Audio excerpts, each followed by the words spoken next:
Trigger warning. This podcast contains descriptions of various abusive situations. Listener discretion is advised.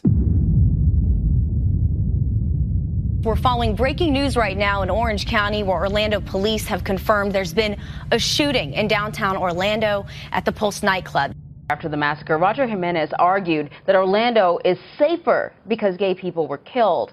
Here's what he said in his sermon. As Christians, we shouldn't be sitting there and say like, whoa, that's a tragedy, or whoa, that's a bad thing, or we're upset, or we're mourning, or we're, something needs to be done about this. As Christians, we shouldn't be mourning the death of these 50 sodomites. You say, well, why is that? Here's why that is. Because the Bible teaches that these sodomites are every single one of them, a predator. What if you asked me, hey, are you sad that 50 pedophiles were killed today? No, I think that's great. I think that helps society. I think Orlando, Florida is a little safer tonight. Now that 50, the tragedy is that more of them didn't die. You are listening to the Preacher Boys Podcast, a podcast shedding light on decades of mental, physical, and sexual abuse within the independent fundamental Baptist movement. The testimonies shared on this podcast are told from the personal experience and perspective of the survivors. Not all legal outcomes are known or final. Any suspect is presumed innocent until proven guilty in the court of law. Now, here is your host, Eric Skwarczynski. Hey everybody, welcome back to the Preacher Boys Podcast. We opened this episode with a clip from Pastor Roger Jimenez. He is notorious. He runs the Verity Baptist Church in Sacramento, California. And on today's episode, we're going to get some insights on him that you probably haven't heard before. Today's guest is Stephanie, and she is an absolutely amazing guest. We got to connect here in person in Vegas. So we actually recorded this dialogue face to face. It was absolutely amazing. And she was so transparent and forthcoming about her story. She talked about areas in which the people around her, especially those within the church, just let her down in times where, as a young child, she needed to be protected. There were so many situations in her story where if one person had taken the right step, so many pains and traumas could have been avoided. I really appreciate Stephanie sitting down with me on this episode, and I know you'll appreciate the insights that she brings to this show as well. So without further ado, I'm going to go ahead and dive right into that conversation. And remember, if you want to take this conversation beyond the episode, if you feel like you've got something you want to chime in, or if you relate to something in this story, be sure to connect with the Preacher Boys official discussion group over on Facebook. There are so many people in there that have experienced abuses and trauma within the independent Baptist movement, and I know they would love to welcome you in and discuss with you. But for now, here's my interview with Stephanie. Stephanie, thanks so much for joining me on today's show. Awesome, Eric. Thanks for having me. I'm glad you're here, even though you swore you would never come on the show. I did. I swore to everyone I would never do this. Yeah, I'm excited you're on. Obviously, we know each other through Jackie, whose episode will drop sometime on the show in the near future. But tell me a little bit about your introduction to the independent Baptist movement. Like, how did that kind of kick off? So our family has been involved in church since the beginning. So we were born into church. I was born in Roseburg, Oregon, and we started attending Victory Baptist Church.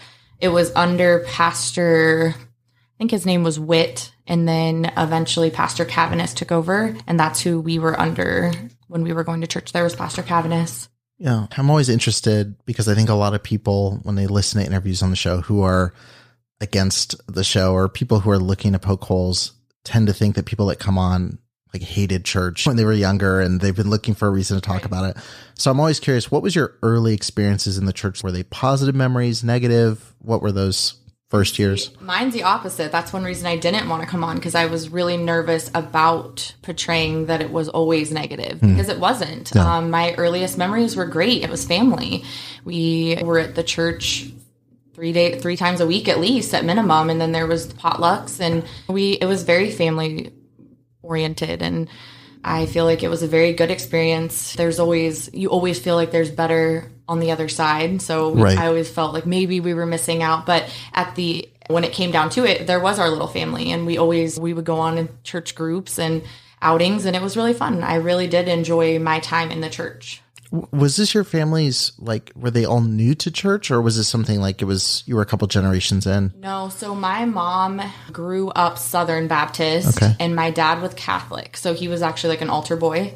So I honestly don't know what made them come to the terms of the independent Baptist movement. I don't know exactly what led them to that. I think it may have been their location. So they lived right across the street from Victory Baptist Church. Gotcha. Yeah. So it may just been convenience with kids. And my brother was going to kindergarten. At that time, he was just starting kindergarten, and there was a kindergarten school there. So he went to school there, and I think it just turned into my parents going to church there. And was this church purely independent Baptist, or were they connected like New Independent Baptist, or that wasn't even independent fundamental? Gotcha. Yeah, full-blooded independent Baptist. Independent Baptist. Okay, gotcha. So I know from talking a little bit beforehand, like some of the traumas you experienced were very early on, and a little bit different than some of the stories in that, like, the earliest ones aren't really remembered by you. We found out about later, but can you talk a little bit about those experiences and how they shaped the trajectory kind of moving forward? Yeah. When I was 3 years old, a situation had happened with my dad, and it was taken to the pastor of the church, which was Pastor Cavanis. And it was a situation that should have been taken care of by a mandatory reporter. That was a good place to take it. And my mom took it to him in confidence that it would be taken care of. And the direction that she was given was, with prayer and a lot of faith, we can work through this situation. Oh. So I feel like that was the start of maybe the domino effect of what happened later through my experience with church and with things that happened in church. Yeah. If that would have been taken care of properly, possibly it could have stopped this entire thing from happening, the entire situation. Yeah. Yeah. The whole series of events post that. Yeah. So now looking back in retrospect, obviously at the time, there's effects that happen. You don't remember it at the time clearly, but finding out now and looking back on this, what are the emotions you feel around knowing how this was handled, knowing that the church and even family, that feeling of betrayal or not handling it the way that it probably should have been?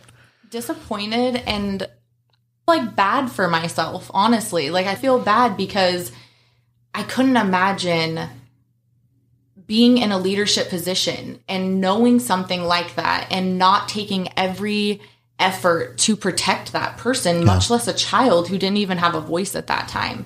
And if it would have been dealt with properly, possibly my mom could have gotten a different direction and known what to do to handle the situation better, rather than running to another church in hopes that they're going to protect as well. Because that is what the church leads you to believe, is that they have the best thoughts for your kids. But that's not necessarily true. They're not there to protect them all the time, and they don't always have what's best in mind for the kids. Well, you're taught they have all the answers when they're not qualified to handle certain situations. They serve their purpose, but when it comes to, like you said, reporting, when it comes to like law enforcement should be handling that stuff, not the pastor. So with that situation, was that a one and done instance and it just was quiet after that? Did this continue on throughout?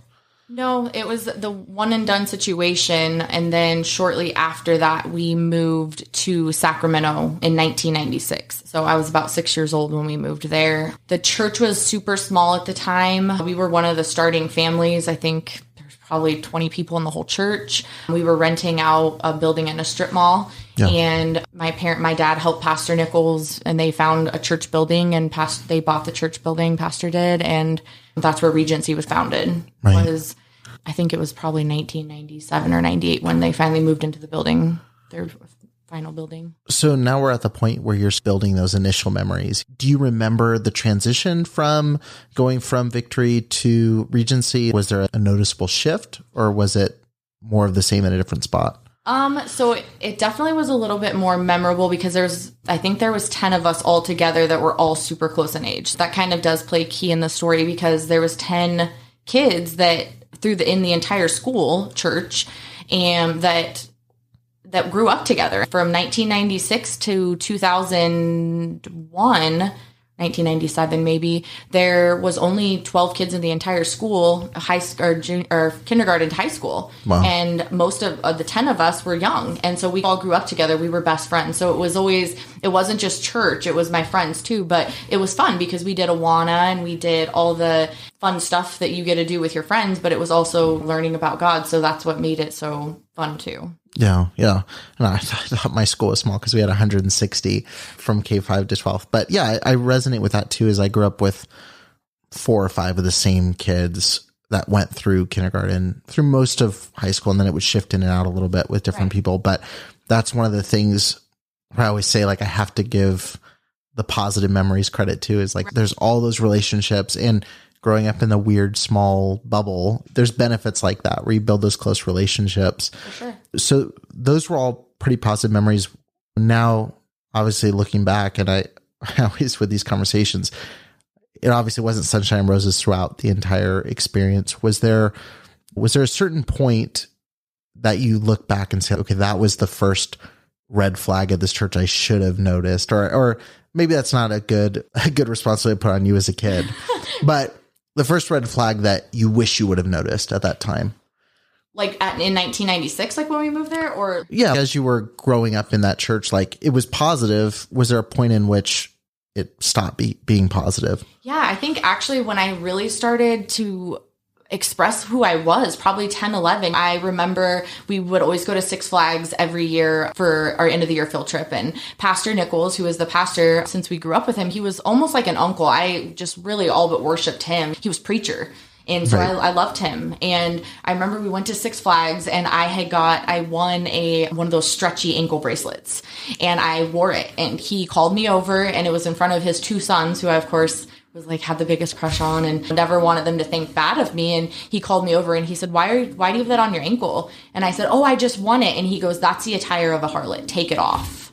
And just remembering, he didn't understand like how detrimental those words were to me at 10 years old. Like, number one, I didn't really know what that was. I just knew the way he looked at me and said it and told me, take it off now. Yeah. I just felt so disgusted. And I feel really from that time on, I feel like I was always the person that was asking questions. I was always the person that was going to be the one who was going to cause ruckus. I was that girl that wanted to know why we were doing it. I didn't want to stand in line. We weren't in elementary school, so when they made us stand in line with our toes butted up to the next person's toes, I would always stand sideways. But why? Because I didn't understand why we had to do that. We weren't in military school, so it probably was unnecessary, but I just always was the one bucking authority. So I feel that from then on, from that time forward, it was just, I don't even know how to explain it. It was pretty negative after that. I feel from then on, it was one thing or another. And that's where the, start of the story is. In 2001, there were a couple that came to our church. They came to our church, and they had 2 younger brothers, and they came from San Leandro in the Bay Area, and they were put into our school. And when you, like I said, grow up with 10, 12 kids in a school, and there's 2 new people in school, it's a very earth-shattering thing for the entire school in like every sense. They're 2 teenage boys, so they were 15 and 16 at the time. And I think that the oldest girl, there was 1 senior girl, but the oldest girl was probably 13 in the group that they were going to be around, because in a small school like that, and I think this is important to know too, there wasn't like an older group that did things and a younger group. No, it's just a communal thing. Yep. Once I think you had to be 11 and a half to start going to youth activities, then everyone was together from 11 to 17. So everyone was together at all times. And so I really feel that's when I felt really betrayed by the church, because when they came, now looking back, it was such an unsafe, unprotected environment. Yeah. And that was such a red flag that every person there should have seen. And they did. But for what reason? So they cannot get kicked out of school. Let's put them in this precious little Christian school with 12 kids. But when you say they saw the red flags, what do you mean? They got kicked out of a public school in San Diego, in San Francisco. So the red flags were, these probably aren't the best boys if they're coming from a public high school and getting kicked out of there. they're probably not the best to be unleashing in this school of 12 people. Yeah. Mostly, or there was 7 girls that were little girls. Hyper sheltered. Very. Like, we had never been around anyone else besides those few people. We didn't have TVs, how the whole, work is. We weren't allowed to watch movies. We didn't have internet. It was very secluded and sheltered. We knew nothing outside of the walls of that church in our homes. We weren't even old enough to go to, like, fine arts and stuff wasn't even a thing then. Like, we weren't going to youth activity or, like, North Valley's youth conference. We weren't doing any of that. We were just a small, tiny school. And when they let them in, stuff just started happening directly after they were in. So I feel like the red flags were all the adults knew that what a gamble they were taking, letting these 2 boys into a school. Yeah. Such protected, sheltered children. Aside from just there being new people, how did this kind of disrupt the ecosystem of your bubble? So of course they were very friendly to us girls. And that was something that all of us little girls were just smitten with. And I say little because the youngest girl was probably 9 and the oldest was 12. Well, and a 12 in the IFB is like a 7-year-old, For sure, girl. Absolutely. Yeah. I'm glad you referenced that because we were so immature and sheltered that we had such a small mindset. And they were obviously not from a sheltered environment mindset. They were public school in the Bay Area. So they were very well introduced to the world at this point. From us who have never even seen a G movie to putting these boys in our school where they were very well exposed to adult situations. Yeah. Obviously them being very flirtatious at that point. Did anybody ever call that out or identify that or? So it was and that's what started. It was very subtle. So Roger specifically, would write me little letters and put them in my Bible. Praying for you today. Hope you have a great day. You look very beautiful, by the way. And that's how it started. Yeah. It wasn't because he probably knew that as an 11-year-old, I was terrified. I will never forget, the first time I was on my first youth activity. It was my first youth activity. I was so excited. We were playing Capture the Flag. We were way out in the middle of the woods. And I'll never forget, he came up behind me and touched my back. And I just remember thinking, like, I was so sad because I just knew that was not supposed to happen. I knew that was so wrong. But on the other hand, I just remember thinking oh my word, why is he touching my back? He was so much older and I didn't know, but I was special but I knew it was really wrong. But they were very subtle. They didn't come in like roaring lions taking over. They were they played the game. And that's what's so hard too, is because they were schmoozers. They would definitely worked their way into being alone in situations with little girls many times because they were trustworthy. So they're obviously a lot older. These are like 15, 16. How old was Roger? He was 15 at the time. He was 15. You were 11. You were 11. Yeah. With that age gap, do you think some of the past experiences you'd had, like with your dad, were you looking for relationships like with older male figures? Was that something that was coming into play? Like, obviously you probably don't realize this at the time, right? But in retrospect, do you think that had an effect on how you reacted and responded to that attention? Yeah, absolutely. Daddy issues are a real thing. It sounds cliche and people joke around about it, but absolutely. I feel like I was craving that attention. And obviously I didn't know at that time because I was 11, but I definitely wanted someone to tell me I was pretty and wanted someone to be proud of me. I wanted that attention, and I knew it was wrong because I knew that I wasn't supposed to have that. I wasn't supposed to enjoy having that attention, but I did. I enjoyed feeling like I was needed, feeling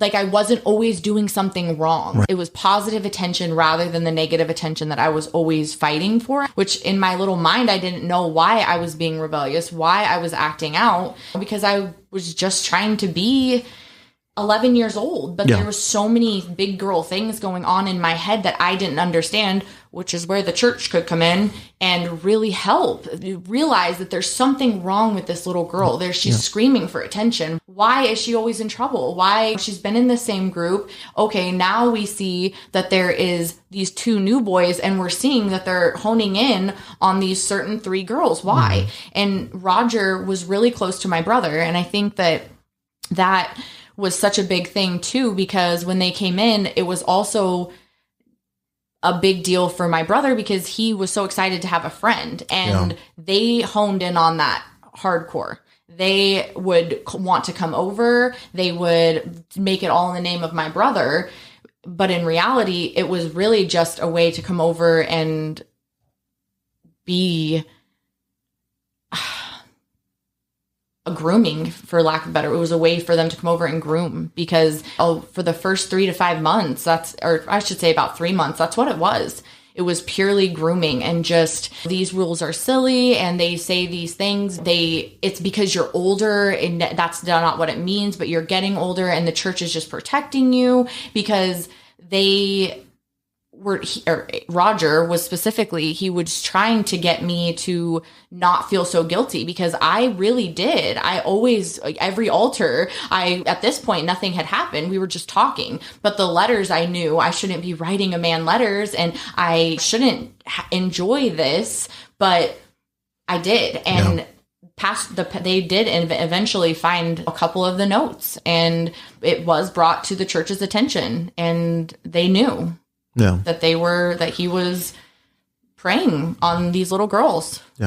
It's one of those things, like, that's where, when it comes to an 11-year-old, because I think sometimes people, even when we're talking about 15, 16-year-old girls, which again, in that world is so young, people always go, did they know what they were doing was wrong? And I think it's such a weird question to me to ask, because understanding something and knowing how to handle what first of all, you don't understand, like you said, like all the things that even now you're still realizing, like, oh, this led to this, and this emotion is what made me open to this, or this situation. There's not that account of responsibility there to try to figure those things out. Like you said, the church stepped in at some point, especially when finding notes or finding this happening, should have stepped in and said, okay, what's going on? We need to talk about it.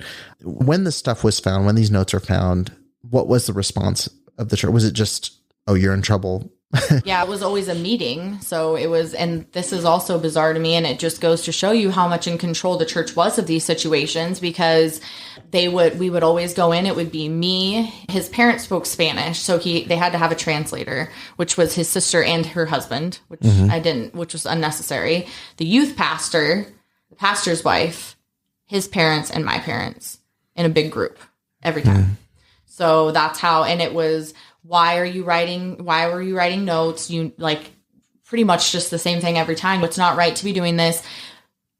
But and then we would get suspended. So we get suspended. I think the longest we got suspended was for like 3 weeks one time. Wow. Because Did this keep progressing past notes? Was this always verbal? And as far as what the notes were saying, was it just like cheesy love notes, or was he pushing in a certain direction with these? So it was at first cheesy love notes, and then it started, it was a Wednesday night after church, and we were over, the church had a little separate house, and he had asked me in my notes before to kiss me, and I had always told him that, like, we had to wait till we got married. Yeah. So I remember one of his notes, he asked me if I would marry him, and that he had a plan, but I just had to trust him, and that I needed to meet him in the church house after church one Wednesday night, and that he would tell me what it was. Mm-hmm. So I did, and it was just him and I over there, and he kissed me.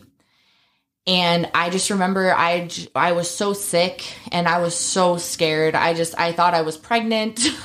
I knew for sure. I was so terrified, and I knew I couldn't wear a white dress now. Just my little 11-year-old mind thinking. And then he told me that he was going to get a pig, and that we would get a fake passport, and we would fly to Venezuela, and he would marry me there. And I think that's probably what the last 2 months of our relationship was, him trying to convince me to move to Venezuela at 11 years old, because his uncle had land there and would let us live there. So I don't understand where the church could fall so short to not realize that is such a grooming thing to be saying to an 11-year-old. Mm-hmm. That maybe they should have stepped up before it got to that point to maybe dismiss him from the school, because the letters were progressively getting worse, or more aggressive, I should say, and more inappropriate. And then he asked me to sneak out of my house at 1 a.m. one morning. And I did. And I will never forget, because I had a friend that was at the house, and I felt so guilty after I got back, and I was so scared. And I remember telling him that I couldn't do it anymore. I was so scared of getting in trouble again. And I remember him telling me that I was all of this was for nothing. And I pretty much can't remember the exact terms that he used, but I was used now. And mind you, we just kissed. That's all we did. But I was used now, and that I pretty much just was, that's it. Like, if we're not going to be together at 11, then that's just pretty much the vibe was just like, I was just gross. No. And it was really scarring, because at 11, you can't see the future. So my world was over, because I was used and gross, and just like the way that adults treated me in the church, so different. These people that I respected so much, these people that I loved, treated me so gross after this had come out, because of course in a Baptist church, everyone talks. And so it was not long before everyone was praying for me, because they were so concerned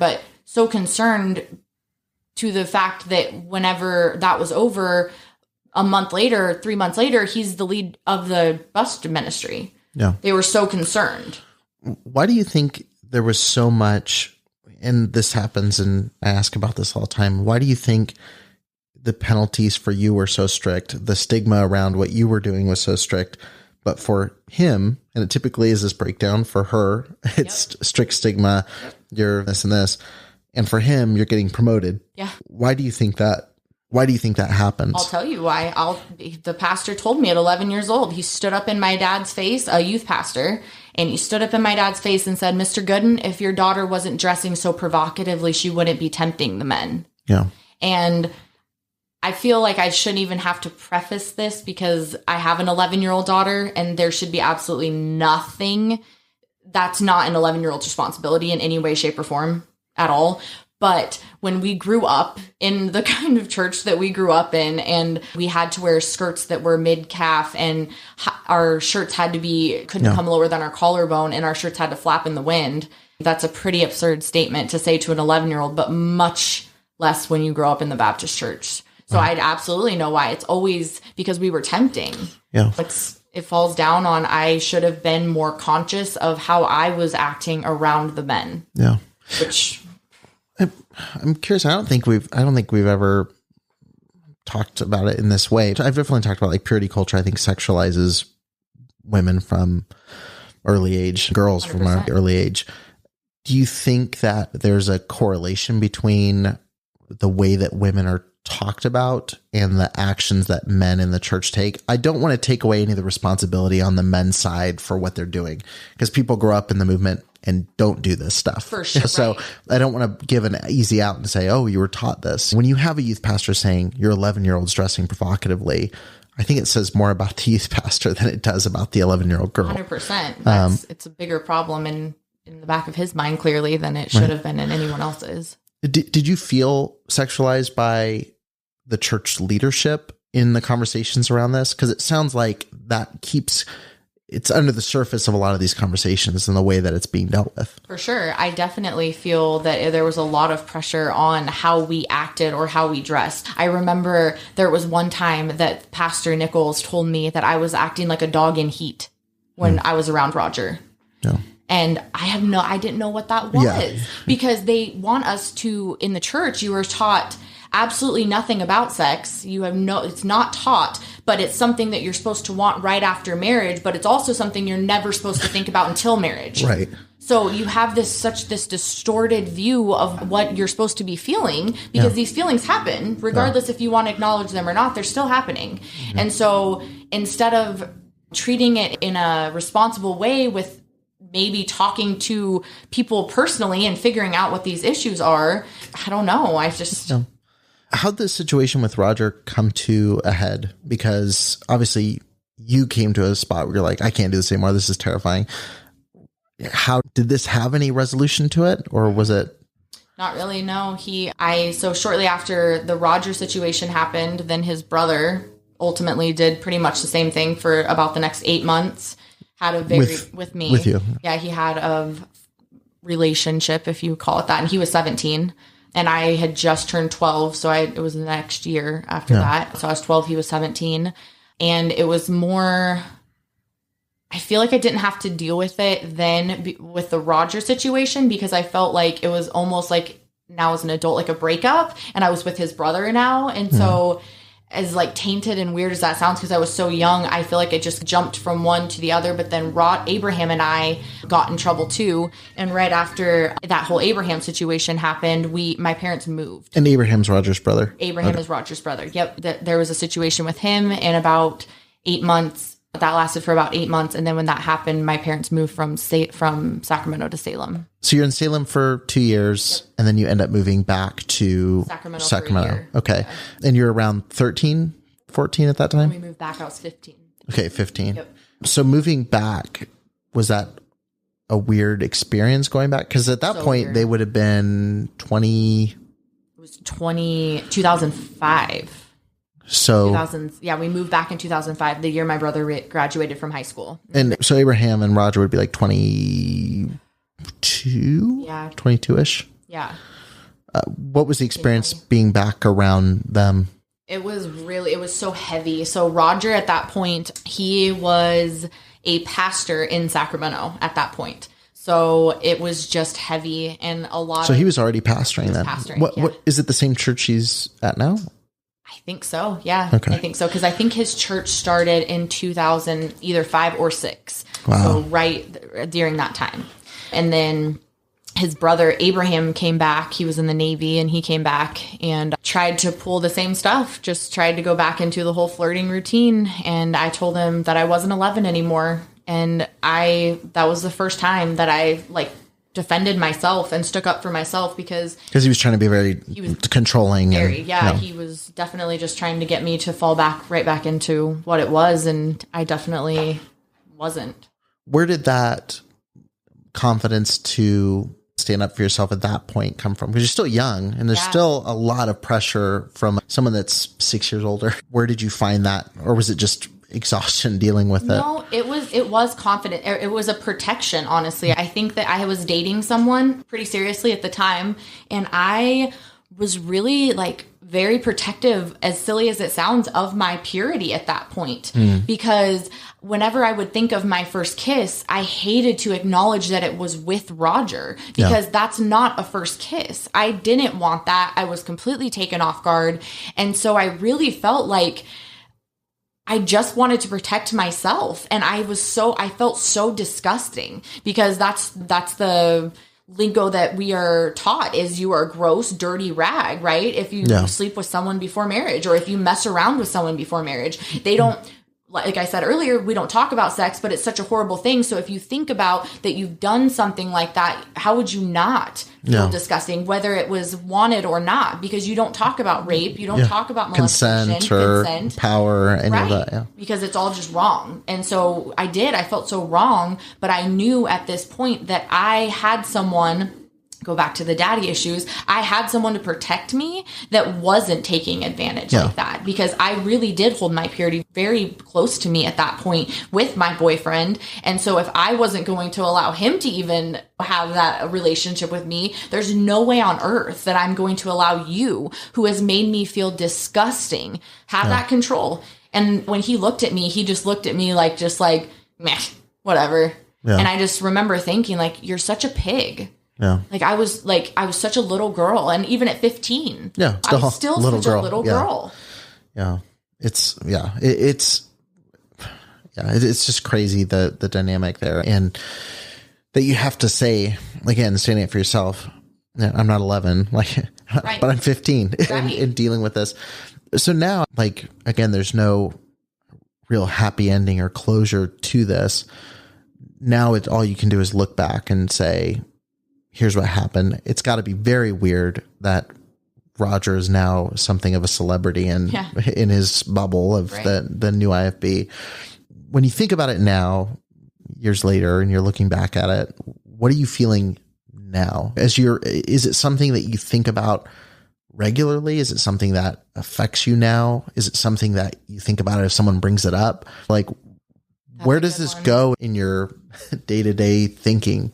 I think that that's such a raw question. And to answer it honestly would be a big reason of why I came on this podcast, was because I think about it a lot. I was and especially now I have an 11-year-old. Yeah. And that's really what turned me to say something, because I love your podcast and how it exposes these hidden things in the church, and so many people are so taken back and so surprised by it. But really, it's not something that's so surprising. Yeah. And a lot of the times, it doesn't always have to just be a pastor or a youth pastor. These older boys in this church or schools are getting put into these leadership positions, and they're held on such a high pedestal that even they can't do any wrong, even if they have done wrong.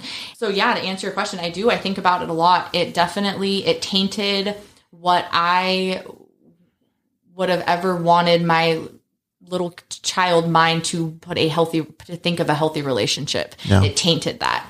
It wasn't healthy. I've had to completely deconstruct my thinking of not feeling that it was my fault, because I was made to feel like it was, and I'm not negating the fact that I was a willing participant. But now, looking at my 11-year-old child, to say that she's a willing participant in a relationship with a 15, 16, or 17-year-old is complete asidine. No. That is crazy. No. You don't. Willing and responsible, again, are two different things. So true. Very true. But you do feel responsible too at that point. And when you're younger, because you're made to feel that way, because it was my choice and I allowed it to happen. Do you still feel like you default? Because this is something that is hard to explain, but there's a lot of things where in my subconscious, like I'll be sitting there and I'll just default to thinking in a way where I'm like, oh, they're right. Or, right. I'll default into what if I'm wrong, or what if I'm this. Do you ever find yourself defaulting to, oh, I'm guilty, or I'm dirty, or I'm this, or is that your default mindset when you're just letting your mind wander? It was. It was until about probably honestly a year ago, when I realized that my daughter was almost 11. Yeah. And it really all came to a head, because I had thought, and I've had friends tell me that were close to me at the time, that it was something that you participated in. And I will fully admit that was something that I loved the attention of it, knowing whether it was wrong or right. It was the attention. But I don't know. Yeah, I was curious about that, because that's where I find myself all the time, like just defaulting to like, what if they're right? What if they're... I think that's such a scarring thing with the church in general, because I feel like I owe every part of my life listening to rock music, like even words with GD in it. What if they were right? What if they were right? I shouldn't be listening to this. Like any heavy feeling I get, what if they were right? Yeah, I had that feeling very strongly, like maybe 6 months into the podcast, maybe earlier, and I was sitting there, I think I was driving, or I was either driving or sitting at my desk, I forget where, but I just remember sitting there and going, I started cycling through all these verses that they always said people leave and they're angry and they're bitter and they're this, and their conscience is seared and all these things. And I just remember thinking like, is that me? Because I'm doing all the things they said I would do. Right. But it's such a funny thing, is it's now understanding, like they anchor everything to where if you take any move against them, they've got this reason why you're doing it. Yep. It's already explained away. But it's so hard to wipe away things that you were taught from the time you were like, I just don't know if you can, though. Yeah. I don't know if you can it's part of, do it. Yeah, it's part of you. Yeah. I got to ask now, and I know we're at the end here, but I got to ask, Roger's such an enigma to me, because I see him, obviously now knowing your story, it's interesting how quickly he was just handed a church, do this. Obviously, he was not this spiritual messiah figure in high school. When I see guys like him or Steven Anderson or the other nappy guys who are these super hateful, angry, over the top, crazy leaders of these churches where they're hyper controlling and manipulative, what do you think is in it for them? Do you think they've come to a point like Roger, for example, coming out of public school, getting kicked out, going to this, do you think he eventually bought into it? Or do you think it's just an easy path to be to have some semblance of control over something? I think it may be a little bit of both. I think that... Do you think he believes when he says everyone... Here's the weird thing, though, is he was so messed up to begin with. There was a person that he was talking to and having relationships with a week before his marriage. A younger girl who was not graduated high school yet. And then a week later, he was getting married. And then not even a few months later, he was starting a church. And again, at 20-something, right, talking to a teenage girl. 17, yeah. And I think that I feel like if you can be a predator in that way, where you spend a year and a half of your life preying on a child, asking them to leave their country and move away to marry you, I feel like you can't go from messed up to normal preaching.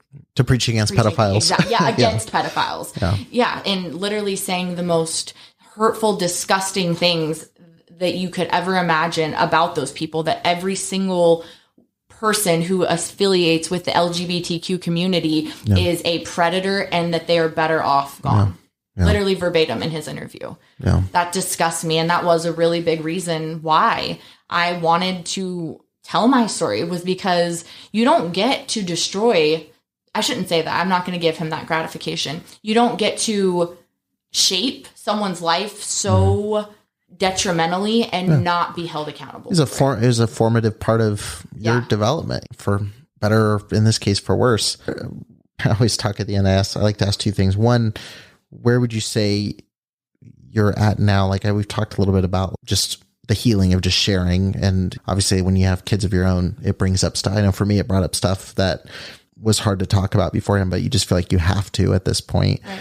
Would you say you're in when it comes to healing, or however you want to word it, do you feel like you're in a good place now? Do you feel like, what's been the most helpful thing in recovering, for lack of a better word?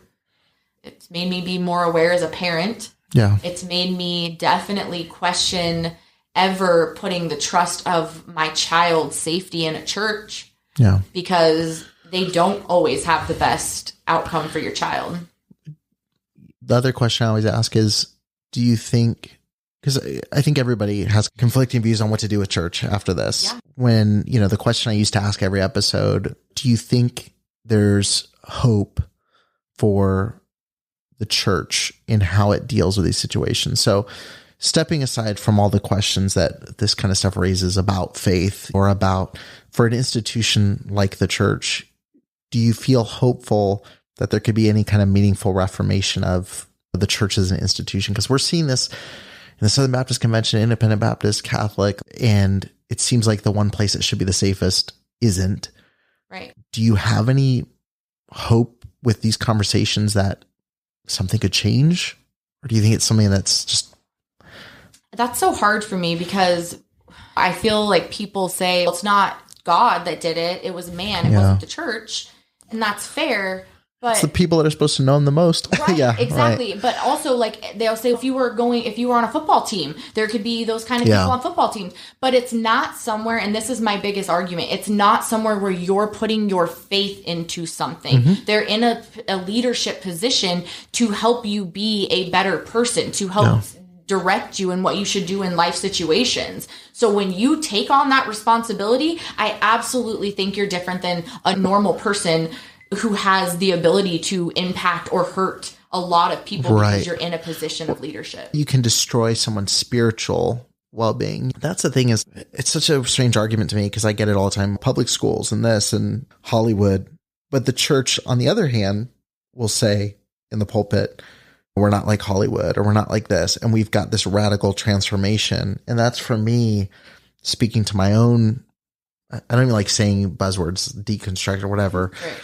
But speaking to my own experiences, that's what I struggle with the most, is that there's this claim of moral superiority in every other category until something happens in the church. And then it's, well, it happens everywhere.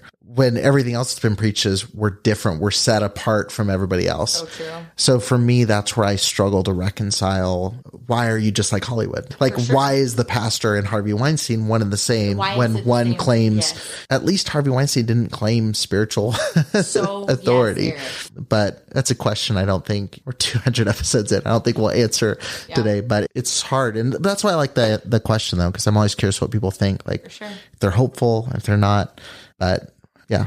That's lots of things to think about. Question, but I don't know. And I think that I'm hoping, I hope that there could be, that church, but I've been to a lot of churches and I've seen this situation happen so many times personally with friends, family. And so slightly different forms across different places. Big churches that I had a lot of respect for, big churches that if they're hiding it, then how is everyone else not hiding it too? If any change is going to happen in the church or even in the lives of people, I think if any people that have been through similar experiences, which again, every time I do these episodes, somebody messages me and says, that's exactly my story. I'm glad someone shared it.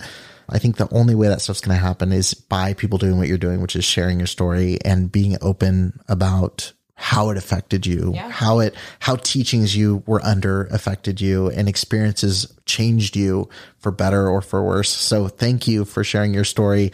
Thanks for listening for so long and choosing to get on the microphone. I know it's intimidating and scary because when I started, it was super intimidating and scary, but it really means a lot to me. And I know it will for people listening as well. Thanks, Eric. And thanks for doing this for people like us and helping us tell our story, because there are a lot of people who have very similar situations that are too scared to speak out about. And having this platform is really awesome, because if one person can maybe open their eyes and realize that the church isn't as flawless as you portray it to be in your mind, and that you still have to watch your kids, the church isn't going to have their best interests at all times. So just make parents more aware and make people be cautious of what they're saying when they're on national TV about people whenever the apple didn't fall too far from the tree. So right. Thanks for having me on. Thank you for listening to the Preacher Boys podcast. If you appreciated the content on the show, please leave a review on iTunes and don't forget to connect with us on Facebook, Instagram, or Twitter with the handle @PreacherBoysDoc. Additional information can always be found on PreacherBoysDoc.com.